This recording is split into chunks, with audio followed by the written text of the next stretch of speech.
साम्राज्य सामान्यांचा असामान्य आवाज। दुष्काळाच्या पार्श्वभूमीवर शासनाने चारा छावणी संदर्भात जनावरांच्या कमाल मर्यादेसंदर्भात घातलेली अट तातडीने शिथिल करावी, तसेच छावणीतील गायी व म्हशींसाठी देण्यात येत असलेल्या अपुऱ्या पशुखाद्यामध्ये वाढ करावी, यासह दुष्काळाच्या विविध मागण्यांबाबत सोलापूर शहर जिल्हा राष्ट्रवादी काँग्रेस पार्टीच्या वतीने शुक्रवारी शहराध्यक्ष भारत जाधव आणि कार्याध्यक्ष संतोष पवार यांच्या नेतृत्वाखाली निवासी उपजिल्हाधिकारी अजित देशमुख यांना निवेदन देण्यात आलं। मागणी करून सुद्धा चारा छावण्यांना मंजुरी मिळत नाही, तर आणखी टँकरची संख्या वाढविणे गरजेचे आहे। दुष्काळ संपेपर्यंत प्रशासनाने संपूर्ण व्यवस्था करण्याची मागणी जिल्हा प्रशासनाकडे करण्यात आली आहे, अशी माहिती राष्ट्रवादीच्या नेत्यांनी दिली। व्यापलेला आहे हा भयानक दुष्काळ आपल्या पशुधन आणि शेती वाचवण्यासाठी शेतकऱ्यांची धडपड चालू आहे। अशामध्ये आमचे राष्ट्रीय अध्यक्ष शरदचंद्रजी पवार साहेब यांनी दुष्काळी दौरा केला आणि त्यांना जो निदर्शनास आलेल्या जे गंभीर घटना आहेत त्यांनी डायरेक्ट मुख्यमंत्र्याला पत्र देऊन त्या संदर्भात खुलासा केलेला आहे। त्याच अनुषंगाने महाराष्ट्रामध्ये सर्वत्र राष्ट्रवादी काँग्रेस पार्टी दुष्काळाचा लढा देण्यासाठी तयार होत आहे।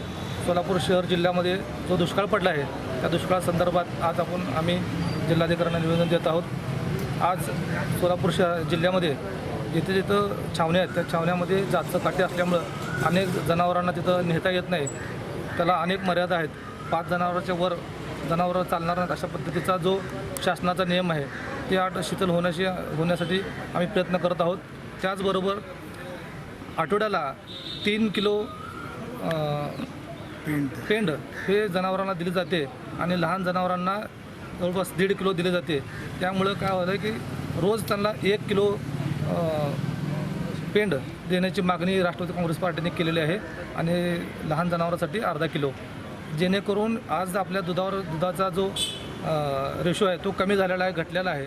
तर त्या जनावरांना दूध उत्पन्न आपलं वाढण्यासाठी आणि शेतकऱ्यांचे जनावर वाचण्यासाठी त्यांना आठवड्याला 8 किलो पेंड मोठ्या जनावरांसाठी आणि छोट्या जनावरांसाठी जवळपास 4 किलो अशा पद्धतीने शासनाने द्यावी अशी मागणी केलेली आहे।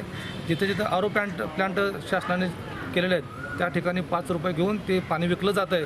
अशा दुष्काळात देखील शासन हा पाणी विकण्याचा व्यवसाय करतोय, धंदा करतोय। त्याचा आम्ही शहर राष्ट्रवादी काँग्रेस पक्षाच्या नेतृत्वाखाली आज आम्ही निवेदन सादर केलेलं आहे की सरकार निवडणुकीमध्ये मशगूल झालेलं आहे। या सरकारला शेतकऱ्यांच्या गंभीर दुष्काळाकडे लक्ष द्यायला वेळ नाही।